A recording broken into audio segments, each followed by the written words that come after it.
Good evening, one and all. At this outset, I would like to thank the organizers for giving us the great opportunity for sharing our knowledge and expertise among the nursing people.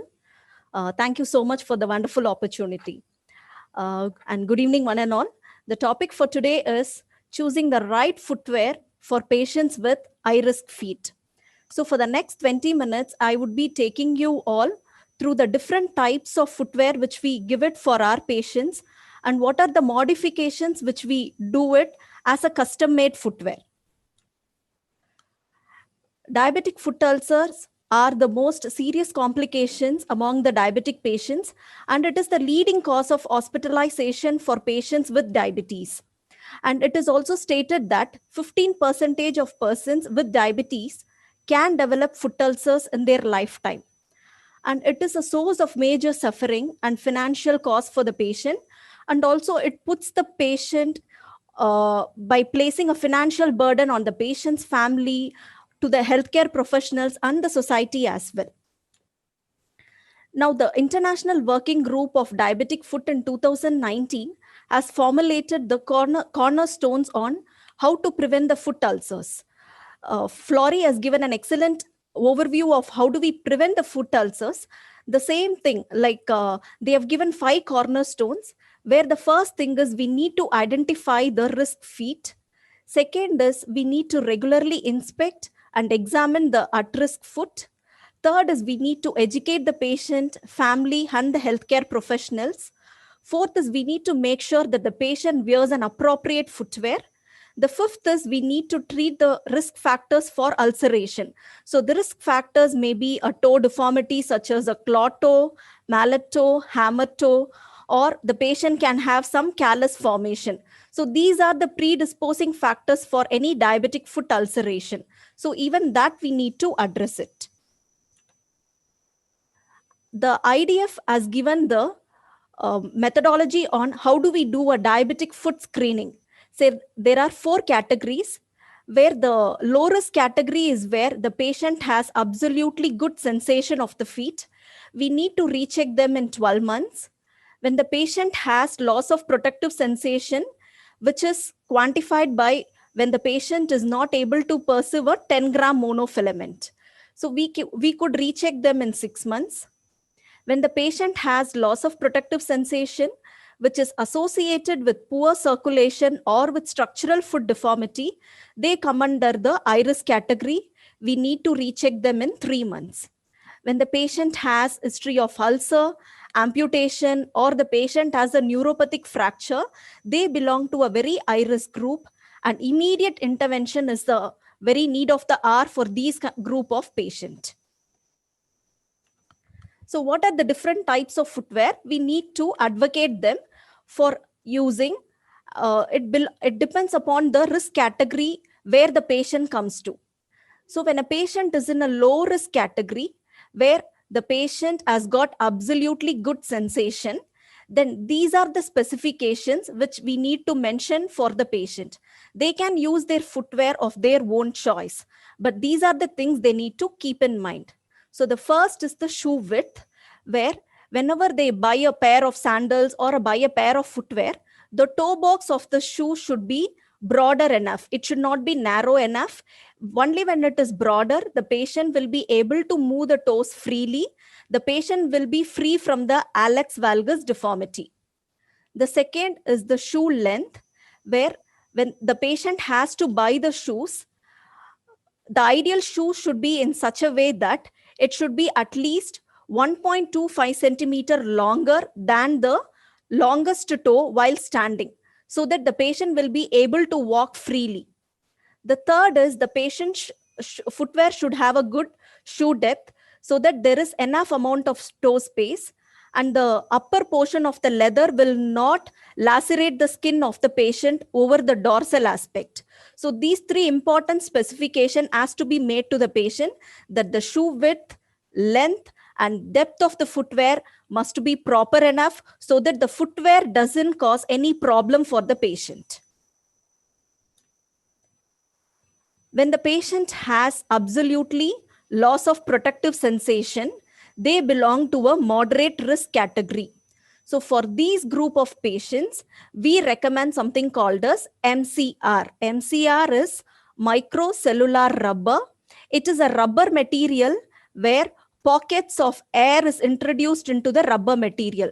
Because it is filled with air bubbles, it gives a even pressure distribution, and also it gives you a cushioning effect so that the pressure is even everywhere. That is the ideal footwear which we recommend for a diabetic foot patient. So this has got certain components on it. It has got an hard outer sole. This protects from any foreign objects which can enter and pierce inside. The second is the insole, which is made up of microcellular rubber, whereas the pressure is evenly distributed. It has got an adjustable front strap. The front strap, again, because patient can have some component of swelling, edema, so this can be avoided with the adjustable front strap. And again, most of the patients will come to us telling that when they walk, they leave the footwear and they walk because of loss of sensation. So to avoid all these things, they can use a backstrap footwear. This can accommodate the foot properly in the footwear. So these are the main components of an MCR footwear. So this is one of the in-house footwear design which is manufactured in our prosthetic unit. So this is an MCR footwear with the back strap, and again this straps are made with an Velcro material, so that this again doesn't cause any friction over the patient's skin. And we also make sure that the MCR footwear which is designed has got a broader toe box to avoid the HALLUX valgus deformity. It has got a good space so that the patient will be able to move the toes freely while they walk. This is a footwear called as an MCR footwear with heel counter. This is another model of the MCR material, but sometimes patients prefer that they want a footwear like a shoe. So it resembles like a shoe where it has got an heel counter which can hold the heel in a proper position. Some patients, when we look into the MCR footwear, because of the color, because of its texture, some patients will not like to wear the MCR footwear, or the occupation will involve them to wear the shoes. So for those type of patients, we can recommend them to use silicone insoles. This is a commercial product which is available in foot care products, or it is available online as well. This is available in different shapes and size as well. So this insole can be slipped inside the patient's footwear. And again, this gives a durability, and the pressure distribution is also very even in this insole. And our customers, like when the patient goes to the temple, again, what they do is they remove the shoes or the footwear or the sandals which they use, they keep it outside and then enter it. There are many instances when the patient, after going to the temple or going to the pilgrimage, they come with a thermal injury. So we have looked into it, and we have made a material called as temple socks, where inside the cotton socks, the MCR insole or a silicone insole can be kept inside, so that this gives them a temporary protection, but the thermal injury or the burn injury can be prevented. Again, because of loss of sensation, they don't even know that they have landed up with the injuries. And when we go on to the Highrisk category, this is where when the patient has loss of protective sensation, which is associated with deformities or with poor circulation. So for these category of patients, some kind of custom-made modifications has to be given for them. So when a patient has got an HALLUX valgus deformity, where the first toe is moved towards the second toe, we could see that the toes are crushed together. There is no enough amount of space in between. Fungal infection is a possibility for these group of patients, and the pressure is exerted over the second metatarsal head. Even though we give them we remove the callus, we teach them the daily dressing, unless the pressure is relieved from this area, this will be recurring again and again. So to avoid all these things, we have formulated there is something called a silicone toe separator, where the toe separators can be inserted between the first and the second toe, so that the anatomy of the foot can be maintained and the pressure can be relieved in the second metatarsal head, or wherever the pressure is exerted, the pressure can be relieved so that the patient is free of callus or free of ulcer. The next one is called as the bunion shield. Again, when the patient has got a bunion, when they wear an inappropriate footwear, the footwear can cause some amount of friction or laceration. So to avoid this, we can use a bunion shield, which again is made up of a silicone material. And again, when a patient comes with a callosity is nothing but an hyperkeratosis, where the patient, because of excessive pressure, patient tries to walk or exert more amount of pressure. Because of excessive pressure, patient's skin can become very thick. They can develop a callosity. And when these callosities are not taken care properly, or a proper footwear is not given for them, the patient can come up with an ulcer in the future. Many times there are instances when we remove a callosity, we find a stone which is sitting beneath a callosity, or patient will have an hematoma, or patient will have an ulcer beneath a callosity. So always it is very important to remove a callosity and see what is there, and make sure that we give a proper footwear so that the pressure is relieved from the callosity area. So what do we do for this? Is we give something called as a microcellular rubber with a 4-foot rocker. Usually the footwear which we use, the outer sole of the footwear is totally flat. So when we try to walk with a flat footwear, we generally give more amount of pressure. But in this footwear, we can see that there is a mild elevation in the 4-foot area. Because there is an elevation in the 4-foot area, when the patient tries to put the pressure, there is a smooth rocking motion from the heel to the toe. Thereby, there is pressure reduction which is occurring in the 4-foot area. So the push-off cycle or the take-off cycle will be very easier when a rocker is given for a patient. And ultimately, this helps in reduction of the pressure in the 4-foot area. So this is again our in-house anterior rocker, 4-foot rocker designs. So this can be given for any patient who is having a callus in the 4-foot area.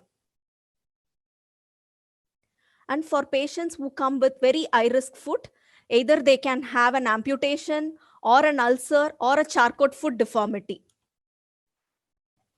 So this is one of a patient who has come with a ulcer in the 4-foot area.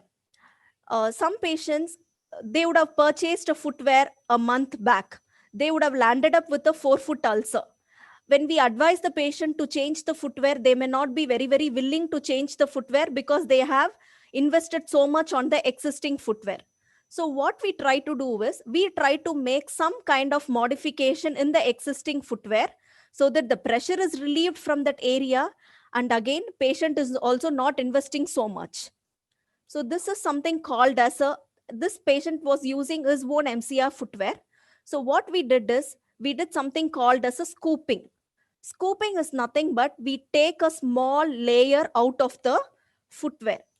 Like say, for example, if the patient has got a 4-foot ulcer in the greater toe, so when the ulcer is the area where the pressure is there, like say, for example, if the patient is using this kind of footwear, a small portion of leather is taken off so that there is an hollow space which is created. So when the patient walks, the ulcer doesn't directly come and touch the ground level. The pressure is relieved and the pressure is redistributed to the other areas. So this is one kind of modification which we do it in the existing footwear. So this is called a scooping. The next is something called as a metatarsal bar. Again, with the same existing footwear, we attach a piece of leather in the outer sole of the footwear. This metatarsal bar is placed just proximal to the ulcer of the patient. So because it is proximal to the ulcer, again, there is much amount of pressure reduction which occurs in the 4-foot area. And again, all these works when the ulcer size is very small. When it is less than 1 centimeter ulcer, we can go for a scooping, or for a metatarsal bar. But for an ulcer which is huge enough or if it is very higher, then we need to think of any the different types of modification. When a patient has got these kind of 4-foot ulcers, which is more than 1 centimeter, then we go with MCR with 20-degree 4-foot rocker. Again, there is a elevation which is given in the 4-foot area. When the patient walks, there is much pressure reduction which occurs. This again helps in healing, ulcer healing.